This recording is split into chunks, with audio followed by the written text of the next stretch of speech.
Hi everyone, good morning, good afternoon, good evening. Welcome back to another series of Nashlags because we're on day number 7. We're 1 week into our Animal Crossing adventure and I have some little tips and tricks to help you on your way. This is the stuff that I found that was really handy for my day number 7 experience. So let's jump right into the game, shall we?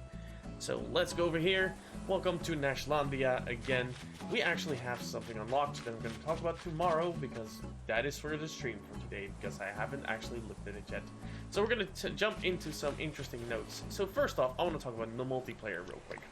If you open up your gates for the first time, you get the Friends and Best Friends app, and you can actually get people over to your island. You can visit other islands. There's some neat little things to actually keep in mind. First off, people can run through your flowers and ruin your flowers, so make sure you protect them with fences or with some common courtesy. Don't run in other people's flower fields because you'll wreck their flowers for them, and that's a bad thing. Also, there's a major difference between normal friends and best friends. So if you set up people to be your best friends on your game, they will have access to your tools. People that visit your island normally don't have access to the normal tool wheel. Stuff like the axe will not be available. The shovel will not be available. Those kinds of tools are disabled when you visit another island just on the regular. Very important to note is that when you make someone your best friend, you can also have people coming over who will take away your fruit trees, who will take away your stuff. So be sure you only make the people you trust a best friend. You only make people you know a best friend because that's the way you keep your island safe. So with that in mind, though that's the major difference. Like having access to this tool wheel and having access to the tools that might actually hurt your experience. They might chop all your trees down. So make sure you only take that to people who you want working with you on your island. The rest of the stuff is all the same anyways. So next up, Bells 2.0.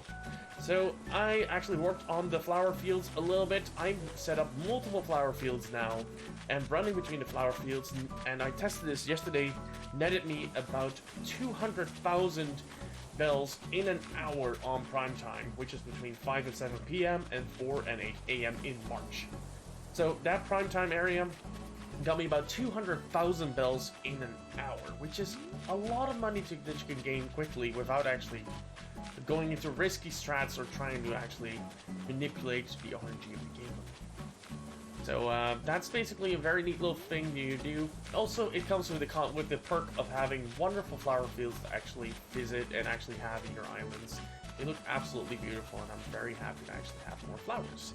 So that is all good in games. So next up is make sure that you get your March fish in order. So there are some special types of fish which will go out of season at the end of March. Stuff like the sturgeon, which is a fish you can only catch between these ripples right here and this little spot right here.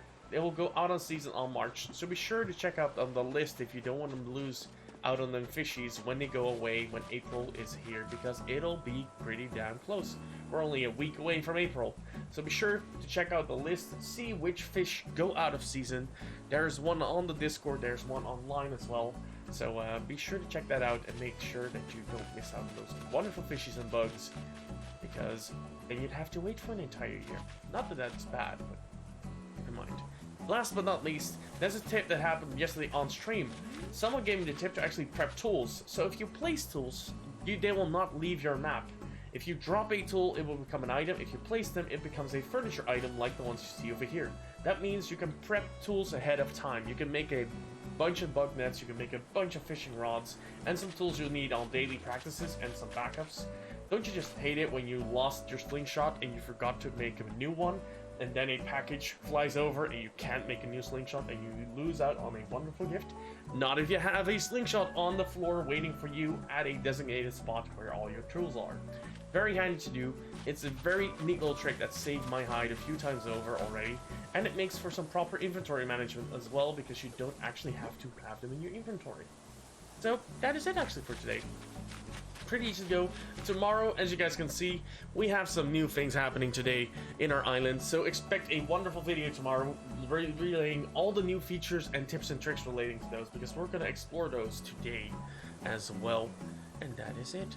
So if you like the video and if you want to know more, go to twitch.tv/Nashlags, because I am live right now with another day and I'm going to explore what happened here.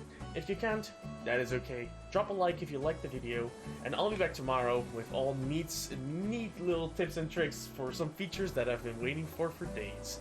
So see you next time, everyone. Have a good one as always. Have a wonderful morning, afternoon, evening, and night, wherever you are. See you tomorrow. Bye-bye.